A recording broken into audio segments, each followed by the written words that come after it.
Two men journey to the bars and restaurants of Scandinavia to find amazing beers, always with the same question. Hey, what's on tap? It's time to find out. Hey, welcome to What's on Tap podcast. We are out and about once again in Malmö this time to try some beers. Yeah, try a new place. Relatively new. It's really new in the Malmö beer scene. So we're actually reviewing the bar the year it opens, which is not something we really do often. So, no, but we before we started to hit record, I realized I've been here maybe 5 times, so it's becoming less new. But they only opened like 2 weeks ago, so you're really here all the time. No, they've been open since early spring. Yeah, since point of recording, I don't remember when. Yeah, it was like in, I want to say, March or April. We still haven't said where we are. Oh, yeah. We are at Krol, or however you want to pronounce it. KR, Danish, and the L. Yes. Or you could call it the Gamma Bar. You could call it the Gamma Bar. Because they sell exclusively Gamma Brewing beers. When they opened, they actually had a few Hylje on tap. Okay. But I think maybe they just needed some time to fill up with 12. They have 12 taps. Yeah. And we have the beer list in front of us. So 1, 2, 3, 4, 5, 6, about 10 to 12 cans of Gamma. Actually, here we can find some Hylje. They actually have more than 12 cans. Yeah, in the gluten-free and the alcohol-free, they have more options, of course. But it's just nice to see that they've really, I guess, Gamma is backing the bar in some way, you know. They have to be. Or they have some sort of exclusive deal with Gamma to bring their beers over. So for now, it's it's a nice kind of like Krol Bar in Sweden as opposed to you could say that. Yeah. And it's named after Mike Krol, who is either a singer or a comedian or he's some kind of entertainer. Right, I think he's a musician of some sort, but I'm not familiar with his work, so I don't know what's going on there. And it's an interesting place. Inside it's very clean and I wouldn't say industrial, but very clean with a few Mike Krol posters. Right, so what's interesting is this came to my attention when it opened because of Plan B, which is an underground kind of punk bar, punk and techno bar here in Malmö that's out in the industrial section of the town. Right. And so I thought this was actually in the same building complex originally. Me too. Because of the way that they were branding it and the way it was showing up in their feed. Then they were like, nope, it's actually right in the middle of town, right off of Malmö. So it's a really great location. And it's becoming a little beer hub. This little street is maybe 40 meters. Yeah, it's a standard block. It's smaller than the standard block. I would say it's really tiny.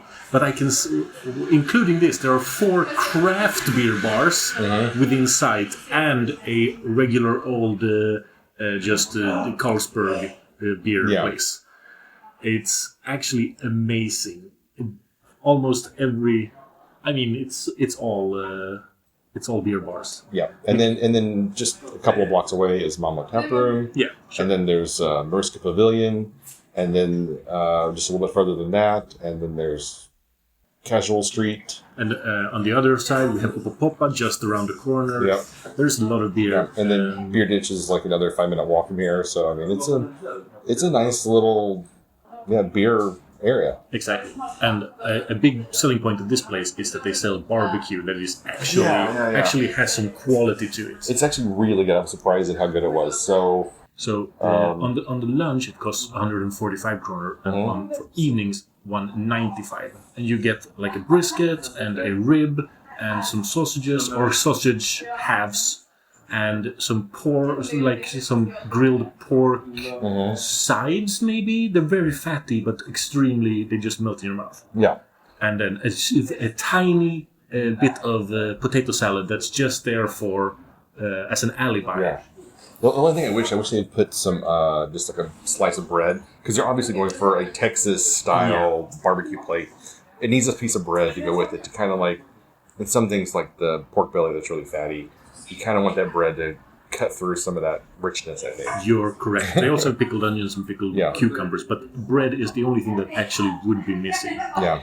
I agree. Because I was eating it, I was just like, this is perfect. It just needs a slice of bread to go with it.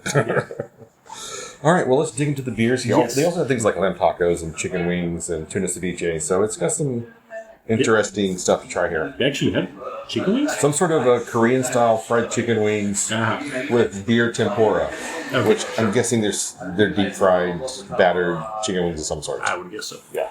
So when we are here today, the beer menu is quite IPA pale ale heavy. Mm-hmm. There were no heavy stouts. There were one or two sours, but the sours were... I mean, they would be decent offerings, but we went for 2 IPAs. Yeah, I'm hoping that in the winter they have some stouts on tap, but for the most part, it's usually been 2 lagers and then some IPAs and some fruit beers of some sort. All right, so what do we have up first? So the first one is Big Doink. I think it's 8% ABV or something similar to that. Yeah, it's 8%. And it's a hazy IPA. Yeah. Very standard color. I would say this is one of Gamma's, I don't know, we'll call it maybe a flagship beer for them because it's been around for a while. It's kind of their always in rotation beer. Yeah. And there's a good reason why, because it's a pretty solid New England double IPA, I would say. It's definitely got some of that juicy, fruity flavors coming through pretty strong there. Definitely. An interesting thing about the beer menu, we're looking at it right now. They've organized it in 2 parts: beer on tap and then limited batches, which is also on tap. Yeah. So Big Doink is categorized as beer on tap, so it is like a regular offering. I would suspect that they always try to have it together with Pilsner, a Vienna Lager, a brown ale, a session IPA, and a hazy New England IPA. Yeah. So they kind of run the gamut on the ABVs without anything getting quite too crazy. Exactly. And the Zigzag is their hazy sessions, pretty good. Freak Wave also decent entry there. Yeah. I haven't tried the brown ale, and probably not any rush either. I recently tried Jackie O's brown ale. Meh. Yeah. I mean, if anyone could do brown ale, they could, but it was meh. Yeah. For most brown ales, that's kind of. I wish they would do more adjunct brown ales. I think it's a perfect base beer to bring in some extra flavors to. But that's not today's conversation. Mm-hmm. We're focusing on this Big Doink New England double IPA. It is a good beer. Yeah. It's heavy on the tropical fruits. It has enough of a mouthfeel to feel like you're actually drinking something heavy. Like you can feel that it's 8% without it being boozy. You just feel it it has a density. Mm-hmm. So this is easily a 4 for me. Yeah, it's like a 3.754 kind of range there. It's a good, like, if I come here and don't have anything on the menu, I'm like, yeah, Big Doink works. Yeah. One of my favorite beers to drink consistently from Systembolaget is 2 Öls #DIPA. Mm-hmm. This one actually reminds me of that. They're quite similar. I think they match each other in hop profile and richness. I do love that 2 Öl #DIPA. It's a great beer. It's the most available good double IPA. On Systembolaget. Yeah.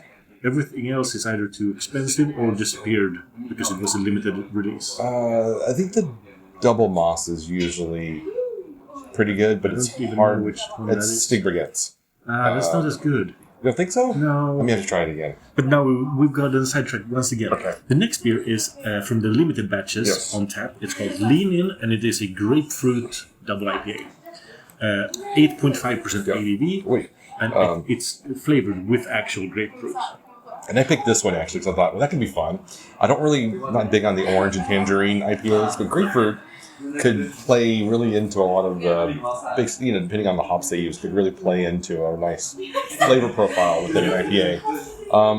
I will say that this is really bitter, so they've got the bitter pithiness of a grapefruit, but it doesn't really say grapefruit to me. Right. When you suggested it, I didn't object because I actually wanted your opinion on this. Mm-hmm. This is not my favorite. No. Because of the aftertaste.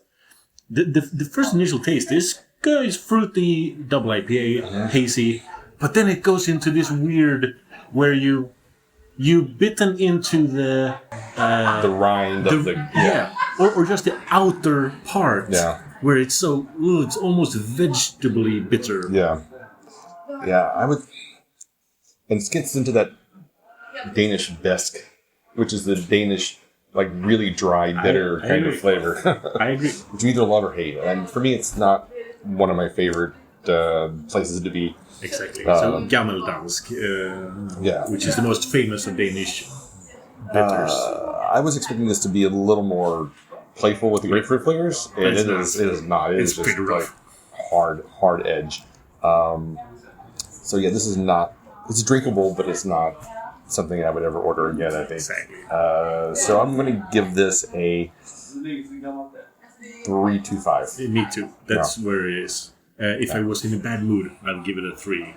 But it's still pretty good today. The first flavor is good. It just turns bad after. Just kind of turns at the end, definitely. But going back to talking about this place, it's not the largest place. There are maybe 20 seats inside and maybe 30 seats outside. 30, 40.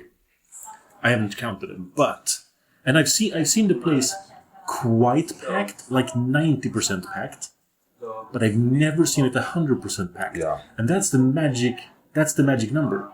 You want it to be lively and popular, but you always want to be able to find seats for 2 people. Yeah, it looks like you can seat around 40 to 50 people on the outside if it's fully packed. And there's a couple of standing tables over in the corner. It might be 20 to 30 inside. Yeah, because you also have the like bar. 30. I've never seen anyone sit at the bar, but there are stools the there. bar is packed with like stuff. So there's always sitting at the bar. But it just happens to be stools. And hopefully during the winter they'll have some. Yeah, it looks like they get heaters out here, so it'll definitely be cozy during the winter as well. So I think that'll be a good hangout spot. It has glass walls all around the outdoor seating, so it's quite wind resistant. Today is actually quite windy. Yeah, but we are not affected by that basically. No, it's really comfortable. I'm sitting here in my sleeves. Yeah, it's a really comfortable bar, and I think the orange awning and the orange umbrellas make it feel kind of inviting and warm. It makes it feel like a brothel. It does. No, it doesn't. But it makes it feel kind of inviting, and you want to sit here and drink your beers and relax. The weird thing, we can't stress this enough. Everything becomes orange in this life.